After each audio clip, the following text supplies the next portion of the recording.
mwanangu Sele. Naambie Budo. Sele, nakuona umekuwa mwanangu. Nimekuacha mwaka 2015 nikatoka hapa. Miaka 7 tu mbele nimeshakuwa ibaba hivi mwanangu. Aisee mwanangu Budo unadharau mwanangu lakini mwanangu. Yaani kisa eti niko na pambana hapa Dar es Salaam ndio na unaniambia tu kwamba tumeniacha nikana miaka ngapi? Hapana, siko na kudharau. Niko tu nakuuliza yani maisha ya huko. Kwani mwanangu ulikulia wapi mwanangu siku zote hizo? Ulikuwa na tumila gani? Yani ulikulia wapi mwanangu?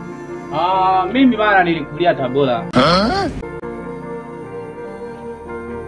Mimi sio mshamba, umenitukana mwanangu. Wewe mwanangu unasemaje?